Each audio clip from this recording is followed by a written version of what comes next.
wayah udan, ayo nggih ramen praktis ala Mbak Titin. Pertama, siapno mie ramen instane yo. Bariku langsung dibuka ae bungkuse, ditokno kon jero mie ramene. Lho ya, model ramene unik kaya sapu sodo cah. Lanjut ditokno kon jero wadah perbumbuane. Bariku digunting sik, iki perbumbuane dikok ning jero mangkok kaya ngene ya. Koe disok kabeh bumbune iki ning jero mangkok kabeh. Karek kowe apa mbok tambahi lombok utawa liyane karepem. Wis bar disok disisihno. Genti iki aku nggodhog banyune tak godhog ning wajan ae. Langsung kompore diunekno, enteni sampai setengah umup utawa ape umup ya. Bar ngono mie ramene iki dicekurno kabeh. Digodhog sampai medhok ya. Godhog sekitar 3 sampai 5 menit, tutup bendang medhok. Lho, mine nek wis medhok iki modele kaya ngene, dadi lembek utawa wis empuk iku tandane nek wis mateng. Langsung tak pateni kompore. Iki langsung tak ciduk mine. Wis bar tak ciduk kabeh tekan ndur wajane, tambahi banyu sithik. Kinggo dienggo kuahe ning aja agung-agung ya kaya banyune kalet. Mlebu ning mangkok kabeh langsung diudek-udek sampai cemarup kaya ngene. Nek wis bar ngono, iki ape tak tambahi topping karo ndok puyuh tak ocek isik ya. Alah kok do protol kabeh.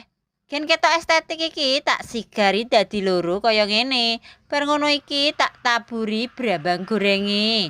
Terus bariku tambahi nori utawa rumput laut. Ora ketinggalan iki tak tambahi keju slice. Perkara topping wis tak karepem cah iki ape mbok kei topping opo ae iso. Terserah kowe, sing penting kowe doyan.